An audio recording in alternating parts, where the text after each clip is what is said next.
ಕಲ್ಪಾಸ್ ಚಾನಲ್ಗೆ ಸ್ವಾಗತ. ನಾನಿವತ್ತು ಕಲ್ಲಂಗಡಿ ಹಣ್ಣನ್ನು ಉಪಯೋಗಿಸ್ಕೊಂಡ್ಬಿಟ್ಟು 2 ರೆಸಿಪಿ ಮಾಡ್ತಾಯಿದ್ದೀನಿ. ಯಾವ ರೀತಿ ಅಂತ ನೋಡ್ಕೊಳ್ಳೋಣ ಬನ್ನಿ. ನಾನು ಈ ರೀತಿಯಾಗಿ ಕಟ್ ಮಾಡ್ಕೊಂಡಿದ್ದೀನಿ. ಮಧ್ಯದ ಹಣ್ಣನ್ನೆಲ್ಲ ತೆಕ್ಕೊಳ್ತೀನಿ. ಹಣ್ಣನ್ನೆಲ್ಲ ನಾನು ತೆಕ್ಕೊಳ್ತಾ ಇದ್ದೀನಿ. ನೋಡಿ, ಈ ರೀತಿ ಕಟ್ ಮಾಡ್ಕೊಳ್ತಾ ಇದ್ದೀನಿ. ಸಿಪ್ಪೆಯ ಭಾಗ ಇದೆಯಲ್ವ, ಈ ಹಸಿರು ಕಲರ್ ಭಾಗ ಎಲ್ಲ ತೆಗೆದುಬಿಟ್ಟು ಒಳಗಡೆ ಭಾಗನ ನಾನು ಉಪಯೋಗಿಸ್ಕೊಳ್ತೀನಿ.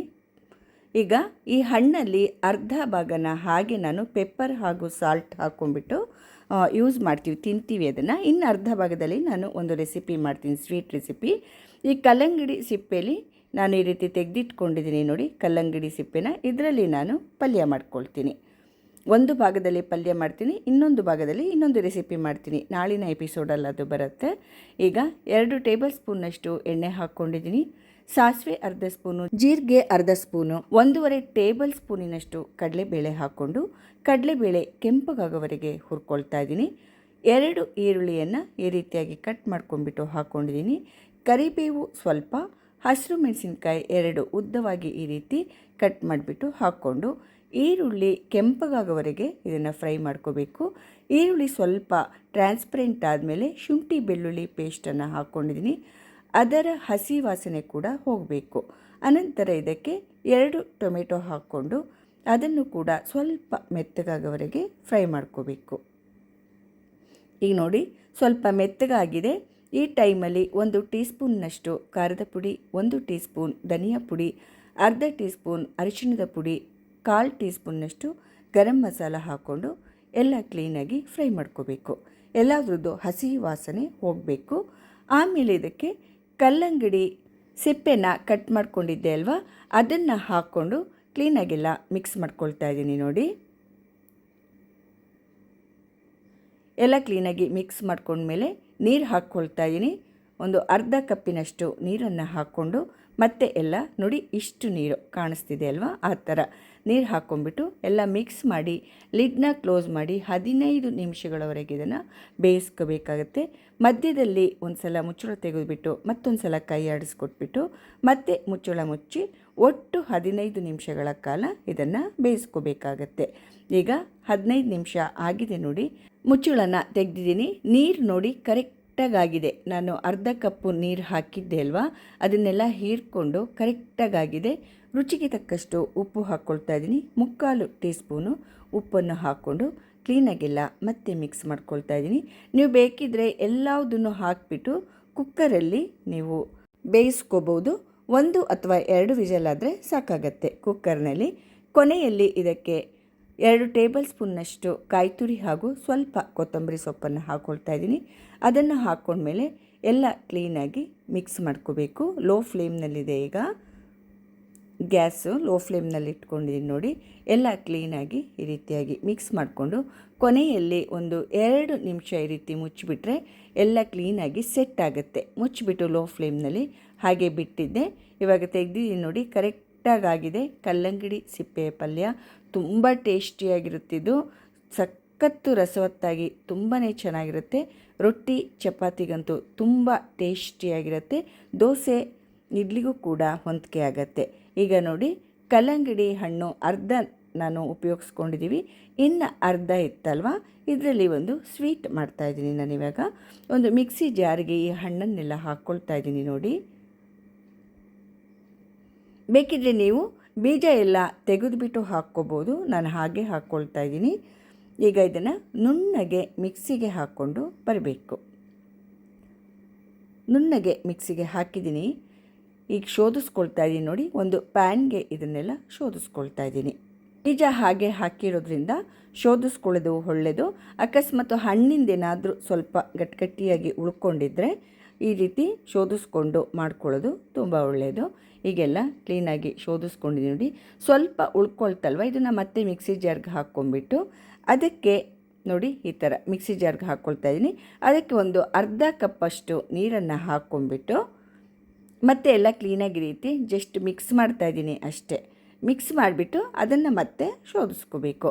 ಆವಾಗ ಅದರಲ್ಲಿರೋ ಹಣ್ಣಿನ ಅಂಶ ಎಲ್ಲ ಇದಕ್ಕೆ ಇಳ್ಕೊಳ್ಳುತ್ತೆ. ಆದ್ದರಿಂದ ಈ ರೀತಿ ಮಾಡ್ಕೊಳ್ತಾ ಇದ್ದೀನಿ. ಎಲ್ಲ ಕ್ಲೀನಾಗಿ ಶೋಧಿಸ್ಕೊಂಡಿದ್ದೀನಿ.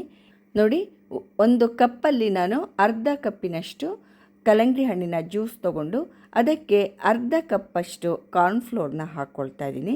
ಹಾಕ್ಕೊಂಬಿಟ್ಟು ಕ್ಲೀನಾಗಿ ಇದನ್ನು ಮಿಕ್ಸ್ ಮಾಡ್ಕೋಬೇಕು. ಕಾರ್ನ್ಫ್ಲೋರ್ ಹಾಕೋದ್ರಿಂದ ಗಟ್ಟಿ ಬರುತ್ತೆ, ಆದ್ದರಿಂದ ಕಾರ್ನ್ಫ್ಲೋರ್ ಹಾಕ್ಕೊಂಬಿಟ್ಟು ಎಲ್ಲ ಕ್ಲೀನಾಗಿ ರೀತಿಯಾಗಿ ಮಿಕ್ಸ್ ಮಾಡ್ಕೊಳ್ಳಿ.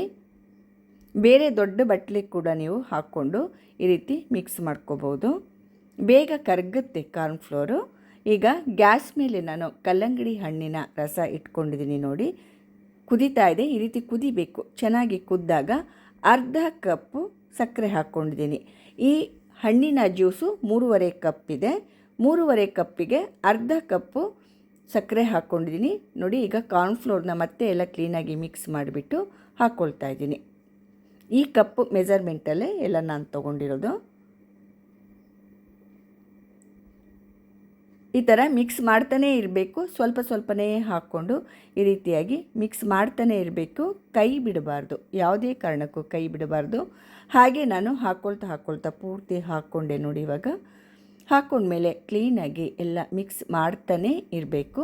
ಏಲಕ್ಕಿ ಪುಡಿ ಸ್ವಲ್ಪ ಹಾಕ್ಕೊಂಡಿದ್ದೀನಿ. ಏಲಕ್ಕಿ ಪುಡಿ ಬೇಡ ಅಂದರೆ ಯಾವುದಾದ್ರೂ ಎಸೆನ್ಸ್ ಇದ್ದರೆ ನೀವು ಹಾಕ್ಕೋಬೋದು. ವೆನಿಲಾ ಎಸೆನ್ಸು, ನಿಮಗೆ ಯಾವ ರೀತಿ ಫ್ಲೇವರ್ ಇಷ್ಟ ಇರುತ್ತೋ ಅದನ್ನು ನೀವು ಹಾಕ್ಕೋಬೋದು ನೋಡಿ. ಹೀಗೆ ನಾವು ಕೈ ಆಡಿಸ್ತಾನೇ ಇದ್ದರೆ ಅದು ಸ್ವಲ್ಪ ಗಟ್ಟಿಯಾಗ್ತಾ ಬರುತ್ತೆ. ಹದ ತೋರಿಸ್ತೀನಿ ನೋಡಿ, ಈ ಥರ ಹದ ಬರಬೇಕು. ಇನ್ನೊಂದು ಸಲ ತೋರಿಸ್ತೀನಿ ನೋಡಿ. ಈ ಥರ ಮೇಲ್ಗಡೆ ಬಿಟ್ಟಾಗ ಅದು ನೋಡಿ ಆ ಥರ ಬೀಳಬೇಕು. ಈ ರೀತಿ ಬಿದ್ದಾಗ ಅದು ಕರೆಕ್ಟಾಗಿ ಬಂದಿದೆ ಅಂತ ಅರ್ಥ ನೋಡಿ. ಈ ಥರ ಸ್ವಲ್ಪ ಗಟ್ಟಿ ಆಯಿತು ನೋಡಿ. ಹಾಗೆ ತಿರುವು ಕೊಡ್ತಾ ಈಗ 2 ಬೌಲ್ಗೆ ನಾನು ಎಣ್ಣೆನ ಸವರ್ಕೊಂಡು ಇಟ್ಕೊಂಡಿದ್ದೀನಿ. ಅದಕ್ಕೆ ಈ ಕಲ್ಲಂಗಡಿ ಮಿಕ್ಸ್ಚರ್ನ ಹಾಕ್ಕೊಳ್ತಾ ಇದ್ದೀನಿ. ಬೇಕಿದ್ರೆ ನೀವು ಒಂದೇ ಸಲ ದೊಡ್ಡ ಬಟ್ಲಿಗೂ ಕೂಡ ಹಾಕ್ಕೋಬೋದು. ನಾನು ಅದಕ್ಕೂ ತುಂಬುತ್ತೆ ಅಂದ್ಕೊಂಡು ಇನ್ನೊಂದು ಬಟ್ಲಿ ಇಟ್ಕೊಂಡೆ, ಅದಕ್ಕೆ ಅರ್ಧ ಆಯಿತು ನೋಡಿ. ಇದನ್ನು ಪೂರ್ತಿಯಾಗಿ ತಣ್ಣಗಾಗೋದಕ್ಕೆ ಬಿಡಬೇಕು. ನೀವು ಫ್ರಿಜ್ಜಲ್ಲಿ ಬೇಕಾದರೂ ಸ್ವಲ್ಪ ತಣ್ಣಗಾದ ಮೇಲೆ ಫ್ರಿಜ್ನಲ್ಲಿ ಇಟ್ಬಿಟ್ಟು 1 ಅವರ್ ಅಥವಾ 2 ಅವರ್ ಹಾಗೆ ಬಿಟ್ಬಿಟ್ರೆ ಇದು ಚೆನ್ನಾಗಿ ಸೆಟ್ ಆಗುತ್ತೆ. ಈಗ ನಾನು ಫ್ರಿಜ್ನಲ್ಲಿ ಇಟ್ಟಿದ್ದೆ ನೋಡಿ, ಎಷ್ಟು ಚೆನ್ನಾಗಿ ಸೆಟ್ ಆಗಿದೆ ನೋಡಿ. ಕೈಯಲ್ಲಿ ಈ ರೀತಿ ಅಂದ್ರೇ ಈ ರೀತಿ ಎಲ್ಲ ಬಿಟ್ಕೊಳ್ತಾ ಇದೆ ನೋಡಿ. ಅದ್ರ ಮೇಲ್ಗಡೆ ಒಂದು ಪ್ಲೇಟ್ನ ಇಟ್ಬಿಟ್ಟು ಈ ರೀತಿ ತಿರುವಿ ಹಾಕ್ಕೊಂಡ್ರೆ ನೋಡಿ ಎಷ್ಟು ಚೆನ್ನಾಗಿ ಬಂತು ಅಂತ. ಸಖತ್ತು ತುಂಬ ಚೆನ್ನಾಗಿ ಬಂದಿದೆ. ಇದನ್ನು ಕೂಡ ಹಾಗೆ ಮಾಡ್ಕೊಳ್ತಾ ಇದ್ದೀನಿ. ಇದು ಪುಟ್ಟದಾಗಿ ಬಂದಿದೆ ನೋಡಿ, ಎಷ್ಟು ಚೆನ್ನಾಗಿ ಅದರುತ್ತೆ ನೋಡಿ. ಅದು ತುಂಬ ಚೆನ್ನಾಗಿ ಬಂದಿದೆ. ಇದಕ್ಕೆ ನೀವು ಬೇಕಿದ್ರೆ ಅಲಂಕಾರ ಮಾಡ್ಕೋಬೋದು ಡ್ರೈ ಫ್ರೂಟ್ಸಿಂದ. ಕಲ್ಲಂಗಡಿ ಜ್ಯೂಸನ್ನು ನಾವು ಕೈಯಾಡಿಸ್ತಿರುವಾಗ ಡ್ರೈ ಫ್ರೂಟ್ಸ್ ಬೇಕಾದ್ರೂ ನೀವು ಹಾಕ್ಕೋಬೋದು. ಅದಕ್ಕೆ ನಿಮ್ಗೆ ಯಾವ್ದು ಇಷ್ಟನೋ ಅದನ್ನು ಸಣ್ಣ ಸಣ್ಣ ಪೀಸ್ ಮಾಡಿಬಿಟ್ಟು ಹಾಕ್ಕೋಬೋದು. ನಾನು ಹಾಗೆ ಮಾಡಿದ್ದೀನಿ, ಪ್ಲೈನ್ ಇರಲಿ ಅಂದ್ಬಿಟ್ಟು. ನೋಡಿ ಎಷ್ಟು ಚೆನ್ನಾಗಿ ಬಂದಿದೆ ಅಂದರೆ, ನಾನು ಚಾಕುವಿಂದ ಕಟ್ ಮಾಡ್ತಾಯಿದ್ದೀನಿ ನೋಡಿ. ತುಂಬ ಸ್ಮೂತಾಗಿ ಬಂದಿದೆ. ನಾನು ಜಾಸ್ತಿ ಕಾರ್ನ್ಫ್ಲೋರ್ ಇಲ್ಲಿ ಯೂಸ್ ಮಾಡಿಲ್ಲ. ತುಂಬ ಸ್ಮೂತಾಗಿ ಬಂದಿದೆ. ಟೇಸ್ಟ್ ಅಂತೂ ಅಲ್ಟಿಮೇಟ್ ಆಗಿರುತ್ತೆ. ಯಾವ ರೀತಿ ಅದರುತ್ತೆ ನೋಡಿ, ತುಂಬ ಚೆನ್ನಾಗಿ ಬಂದಿದೆ ಇದು. ಈ ರೆಸಿಪಿ ಕೂಡ ನೀವು ಟ್ರೈ ಮಾಡಿ, ತುಂಬಾ ಟೇಸ್ಟಿಯಾಗಿರುತ್ತೆ. ಈಗ ಇನ್ನೊಂದಿತ್ತಲ್ವ, ಅದನ್ನು ನೋಡಿ ಸ್ಪೂನಿಂದ ಹಾಗೆ ತಿನ್ಬೋದು. ಇದನ್ನು ತುಂಬ ಟೇಸ್ಟಿಯಾಗಿರುತ್ತೆ. ಮಕ್ಕಳಿಗೆಲ್ಲ ತುಂಬ ಇಷ್ಟ ಆಗುತ್ತೆ, ನಮಗೂ ತುಂಬ ಖುಷಿಯಾಗುತ್ತೆ. ನೀವು ಇದನ್ನು ಉಪಯೋಗಿಸಿ ಉಳಿದಿದ್ದನ್ನು ಫ್ರಿಜ್ನಲ್ಲೇ ಇಡಿ, ಹೊರಗಿಡಬೇಡಿ. ಫ್ರಿಡ್ಜ್ ಇಲ್ಲದೆ ಇರೋರು ಕೂಡ ಪೂರ್ತಿ ತಣ್ಣಗಾದ ಮೇಲೆ ಇದನ್ನು ಕಟ್ ಮಾಡಿದ್ರೆ ಇದೇ ರೀತಿ ಬರುತ್ತೆ. ನಿಮಗೆಲ್ಲ ಈ ರೆಸಿಪಿ ತುಂಬ ಇಷ್ಟ ಆಗಿದೆ ಅಂದ್ಕೊಂಡಿದ್ದೀನಿ. ಪಲ್ಯ ಹಾಗೂ ಕಲ್ಲಂಗಡಿ ಹಣ್ಣಿನ ಹಲ್ವಾ ತುಂಬ ಇಷ್ಟ ಆಗಿದೆ ಅಂದ್ಕೊಂಡಿದ್ದೀನಿ. 2 ರೆಸಿಪಿನೂ ಖಂಡಿತವಾಗಿ ಟ್ರೈ ಮಾಡಿ, ತುಂಬ ಟೇಸ್ಟಿಯಾಗಿರುತ್ತೆ. ನನ್ನ ಚಾನಲ್ಗೆ ಎಲ್ಲರೂ ಸಬ್ಸ್ಕ್ರೈಬ್ ಆಗ್ತಾ ಇದ್ದೀರಾ ಅಂದ್ಕೊಂಡಿದ್ದೀನಿ. ದಯವಿಟ್ಟು ನನ್ನ ಚಾನಲ್ಗೆ ಸಬ್ಸ್ಕ್ರೈಬ್ ಆಗಿ, ಲೈಕ್ ಮಾಡಿ, ಶೇರ್ ಮಾಡಿ ಹಾಗೂ ಕಮೆಂಟ್ಸ್ ಮೂಲಕ ತಿಳಿಸಿ ಅಂತ ಹೇಳ್ತಾ ಎಲ್ಲರಿಗೂ ಧನ್ಯವಾದಗಳು.